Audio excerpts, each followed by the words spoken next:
Oha, öldüm. Oh.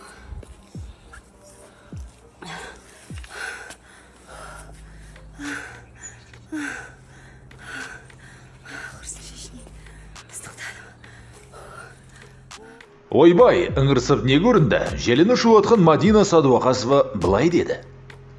Медеудегі баспалдақтармен көтерілу оңай емес. Барып шыққандар біледі. Бұл жолы тарталмай қалдым. Аяқтарымның балтырлары дірілдеп. Мобилографтан сіздерден ұят болды. Төбеден фото болмай қалды. Менің планымдағыдай. Барғандар бәрі төбесіне дейін бара алады ма екен? Медеуден сәлем. Баспалдақтардың бітетін түрі жоқ. Көтерілу жолындағы демалатын повод таптым. Тау стилім қалай? Көтерілемін бе, ең биігіне әлде жете алмаймын ба? Бұдан басқа Мадина Садуақасова қызық жайтқа тап болды. Әнші Мадина Садуақасова Шымкентте той кезінде жанкүйерімен болған сенсациялық оқиға туралы айтты. Бүкіл ғаламтор бұл туралы шулап жатыр. Бәрі суретшіге мұндай әрекетке шыдау керек пе, әлде бірдеңе істеу керек пе, деп талқылап жатыр. Шымкенттегі спектакльде маған құрметті адам мен оның әйелі келді. Мен суретке түсуден ешқашан бас тартпаймын. Бұл бір бөлігі. Мен және қандай да бір екпінмен кенеттен бетімнен тістеп алдым. Оның әйелі таңырқап, тіпті сәл итеріп жіберді. Менің бетімдегі неше түрлі сезімдер болды, жиіркенішті де қорқынышты да, деп еске алды суретші. Оның айтуынша, оның шынымен де жауап беруге уақыты болмады. Әсіресе ән айтуды жалғастыру керек болғандықтан. Адамдар осы сәтті видеоға түсіріп желіге жариялады. Иә, бұл өте қорлық болды.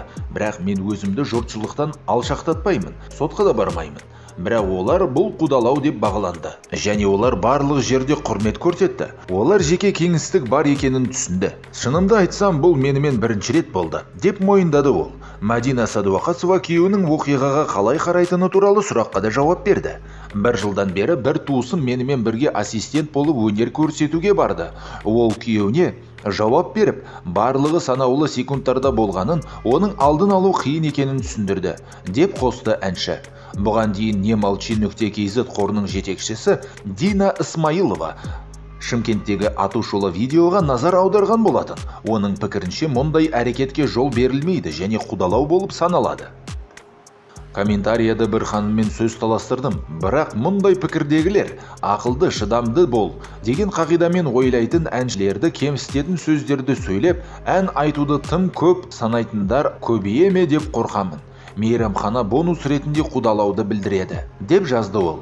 Арнаға жазылып, лайк бас, біреудің артынан аңдуды қояйық.